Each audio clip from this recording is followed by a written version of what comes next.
At Thanksgiving, my mother tapped her glass, smiling the way she does when she wants the room to look at Jessa. "Her wedding was perfect," she said. "So, Mara, when's yours?" my father carved. Jessa watched me. I set my fork down. "I already had mine," I said. "You got invitations." Silence hit. My father murmured, "We never got them." I touched my bag, then let my hand rest and let the quiet work. I learned early my family loved symmetry, photos and milestones polished for other people. In every story, Jessa stood centered. I wasn't angry. I thought families worked like that. One child shines, the other makes room. By high school, it was a system. Mom curated Jessa like a showroom. When I won something, science ribbons, a college acceptance, she said we'd take pictures later, when the light was better for Jessa's headshot. Seattle changed me. Moving 3 hours for work was oxygen. I built a life, an apartment, shirts that smelled like Noah's coffee. My job, analyzing water data, wouldn't impress Mom's audience, but it mattered. Noah saw me. He proposed on a June morning. I said yes. We kept it small, a coastal chapel and friends. I wanted one extravagant thing, my parents and Jessa showing up.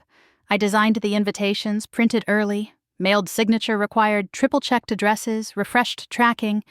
Delivered. Then the hush. No calls, no texts, not even a lazy congrats. I told myself stories. A colder idea took root. Someone didn't want the invitations seen. So I came to Thanksgiving.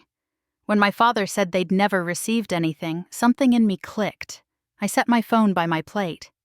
"After dessert," I said, "I'll show you." Dessert arrived. I waited until plates settled. Then I unlocked my phone and opened the receipts. 4 deliveries, 4 signatures. I pinched to zoom so the looping name filled the screen. "Jessa," I said. My mother's hand flew to her mouth. My father leaned in as if nearness could change ink. Jessa didn't blink.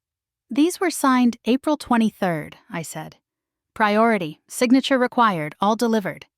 My father's voice turned papery. "There must be some mistake." I swiped to the next image. The postal log, timestamps in a column. Then the email activity. Noah had shown me where to find it. Our family account accessed from this house, my announcement opened, and immediately deleted. "Who has the password?" I asked, though we all knew.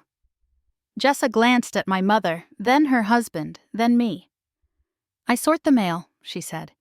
"That doesn't mean I saw anything." "You signed," I said. "I sign for a lot of things." "Then why does the email log show your device?" Color climbed her neck. I clicked wrong. "You're making drama." "No," I said. "I'm ending it." The room changed temperature. My mother reached for a script that had always saved her. "Why would Jessa hide your invitations? Why would she sabotage you?" I let the quiet widen. "Because my wedding was in June," I said, "and hers was in September." Jessa's eyes flashed. "You think everything is about you." "No," I said, "you do." My father set the knife down like surrender. For years I'd bent to keep the picture balanced. Tonight I held it level and watched the frame tilt by itself. "Here's what happens next," I said.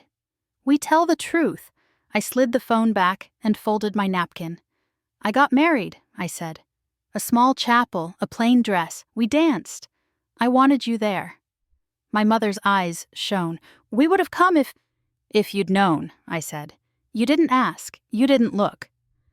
Jessa's husband cleared his throat. "Did you do this?" he asked her. She traced the rim of her glass. "I didn't want noise before my wedding," she said at last. "I wanted one season that was mine." "You took mine to make space for yours," I said. "I'm not a vacancy you can schedule." My father stared at his hands. "Mara, we failed you." I nodded. "Yes." The admission opened the room like a window, cold air washing the shine off the centerpieces. Candles hissed. "I'm not staying," I said, rising. "I came to bring what you refused to see." I pushed my chair in. "If you want a relationship with me, you'll build it with me, not around her." My mother reached, then stopped. Jessa's mascara smudged. She looked suddenly human, unlit by anyone's spotlight. "I'm sorry," she whispered. I hope you learn to be, I said.